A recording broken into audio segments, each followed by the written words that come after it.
What's up guys, Matt and Blake from footballboots.co.uk, and today's video is a little bit different. We're going to be talking you through the 10 things that you should never do to your football boots. This all started from I saw someone who put a different pair of laces in their football boots. It may look a little bit cheap, but there's also some performance issues as well. So let's get straight into the video in at number 10.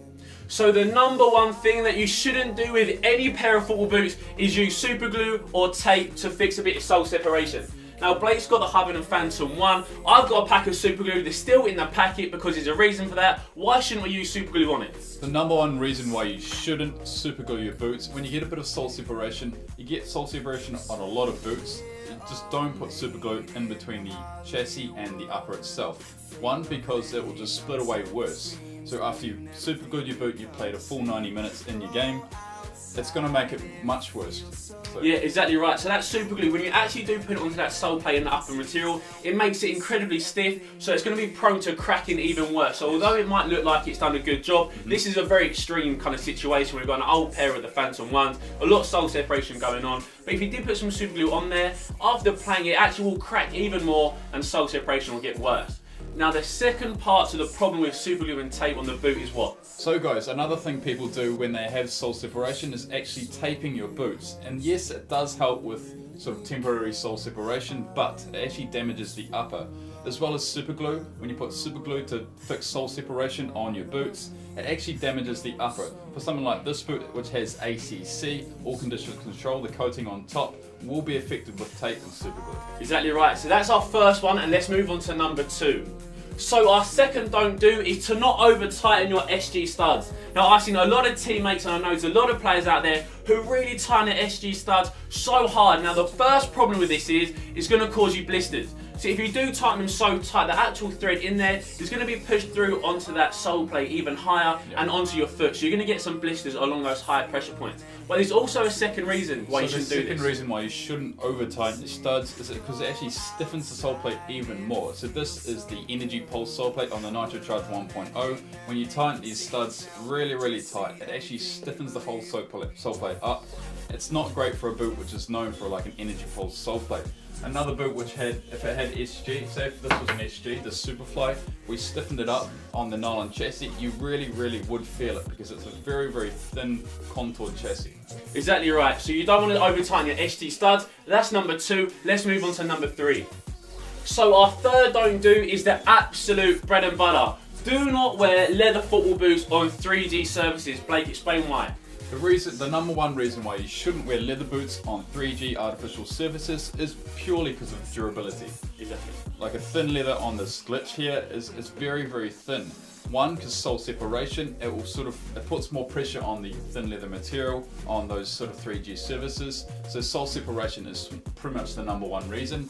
Number 2 is that the actual leather material itself will wear quicker, won't it? Exactly right. 3G surfaces are so aggressive, it's unbelievable. Now Blake touched on it, sole separation will actually occur more on a leather football boot compared to a synthetic because the actual material on that sole plate is a little bit stiffer. So it's not going to be as soft compared to this K-leather. So guys, if you're adamant you have to wear a leather boot on 3G artificial surfaces, there is one boot which you can actually wear, which is the AG Tiempo.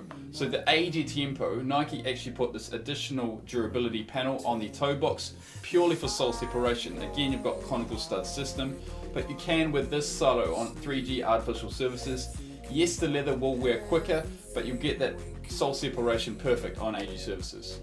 So let's move on to our fourth don't do, and again this is food and drink. Do not buy fake football boots online. They might be cheap, but they lack some serious quality. But what other issues are there? So guys, the main problem with fake boots is durability. Yes, you can look like Pogba and you can look like Ronaldo, but overall durability of fake boots is very poor. The overall structure of a fake football boot and craftsmanship is very poor. As you can see, I can bend this boot like that.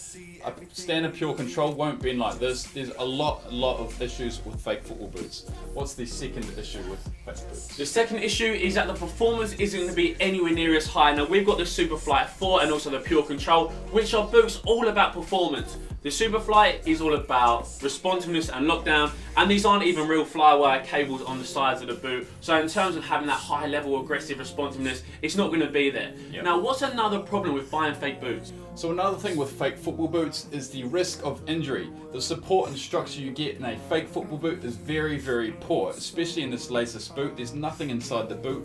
The sole plate is very, very flimsy. Inner linings, you may get more blisters, but overall support on top of your foot, at the toes, and everywhere around the boot is very, very poor in a fake football boot. Don't buy fake football boots, and let's move on to the next one. So our next don't do is so important, but I see so many players do this regularly, and that is taking your boots in the shower after wearing them in your matches. Now, why shouldn't you do this? Say if you had a leather boot, and especially if it was a white glitch, you got it all muddy, you want to take it into the shower and clean it perfectly, especially on leather boots. If you really over wetten the upper itself, it will harm the upper itself. Durability will be lowered if you take the boots into the shower. Synthetic boots are slightly better. Why is that?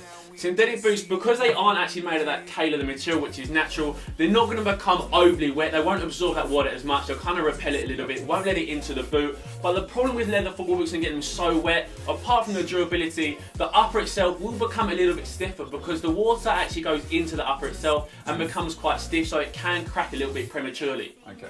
So moving on from not taking your boots in the shower, we're in our next don't do, which is forgetting to clean your football boots. So you must clean your football boots every time you wear them for training or after your matches.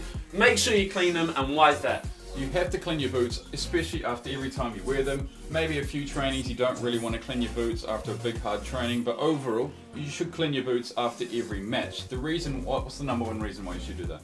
Now that's because if you do get mud on the upper, it doesn't matter if it's leather or synthetic. Leather will be even worse though. If that wet mud does dry onto that upper, then it's going to actually soak into the material itself and make it incredibly stiff, which is going to cause cracking. So the best way to clean your boots is just to get a wet cloth and just wipe it clean, especially on synthetic boots. It will work really well. It will be slightly harder on a leather boot, but you can do that just with a wet cloth, and that's the quickest way to clean your boots straight after matches and trainings.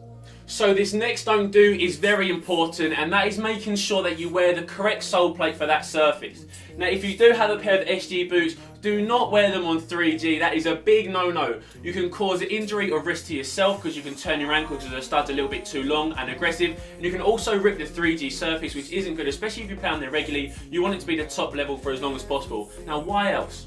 I'll bring in this AG legacy again. The reason why an AG boot has conical studs and they're very, very shallow is because they're designed for an AG surface. They're very shallow, going to have really good support under your feet there, as well as this durability panel. You're not going to have that on SG boots. Another reason why AG boots have this durability panel is because it is a durability panel. It's going to make the boots last longer on AG surfaces. On SG boots, you won't have that AG panel or those specific studs for that surface. So our next don't do, again, is very important, and that is not breaking your football boots in properly. Now when you buy a new pair of football boots, don't put them in boiling hot water at first because it can damage the upper and also cause some sole separation, which Blake can go into a little bit later about how you actually do it properly. And also when you do receive a brand new pair of football boots, don't wear them straight away for your matches. Do a little bit of training first, explain us a little bit more.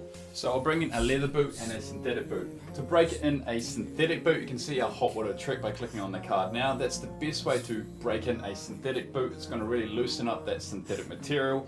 For a leather boot, I probably wouldn't recommend the hot water trick for a leather boot because it's pretty much soft already. The best way to break in a leather boot is pretty much wearing them around the house, wearing them from the trainings, not straight into your matches. So guys, leather and synthetic materials are very, very different, but they both need to be braked in properly.